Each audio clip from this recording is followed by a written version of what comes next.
declares the Lord, and not a God far away.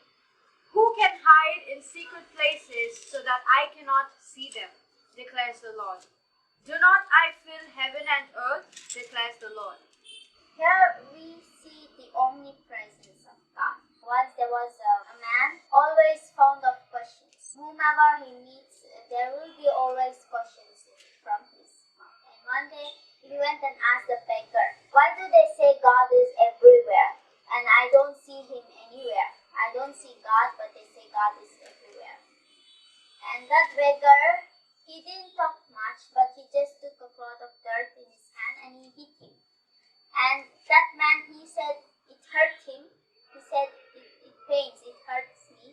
And the beggar replied to him, he said, you say you have pain in your head where I hit you, but I don't see your pain. Where is the pain? It was not a very hard hit on his head. He just hit, but it was just a small pain which cannot be seen. But the beggar has made this point clear to that man, like by reminding the man that he didn't have to see the pain in order for him to believe that he has pain. It's just like that how the beggar helped him to understand that neither do we need to see God in order we need to believe in him. Only when we see him we need to believe. It's not like that. It's not that we have to see God with our eyes to know that he is everywhere. If you look, he's here. If you look, it's not like that.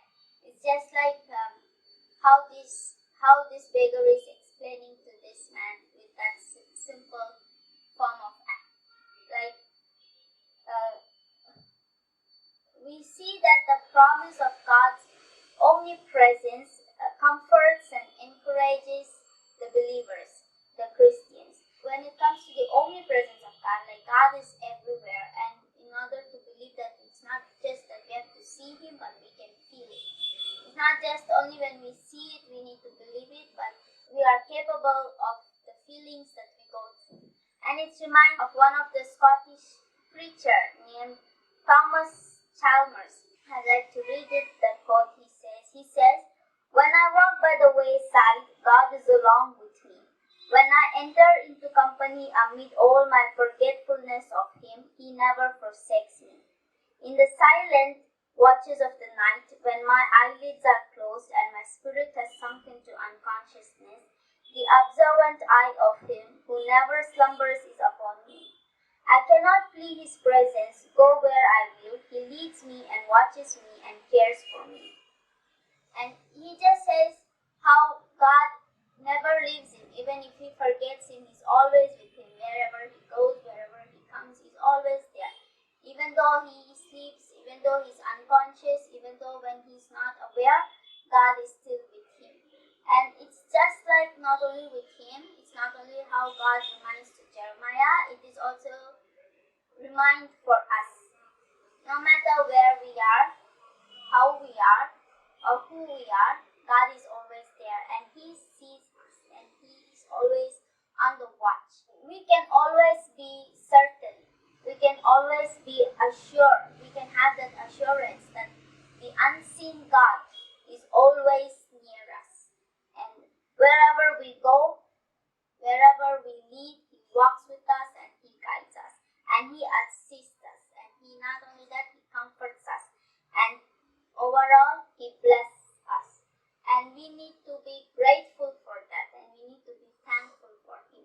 Here we see how God himself is questioning to Jeremiah, asking the questions, like applicable questions. It is even applicable even for me and you today. The question is not, where is God? It is all about where God is not there. It isn't, is God here? Is God there? But the question should not be focused on where is God, but the question should be focused on where isn't God? Do we have God with us? Is he watching us, or we are apart from him? When we are earning for him, he's always close to us. But if we are apart from him, always we go astray, and if we are not even taking any step forward to come before him, he's far from us. So the question that we need to focus is whether God is with us or God isn't there with us, because he's always there. It is our decision to focus on him. And when we seek Him, we can find Him. Amen.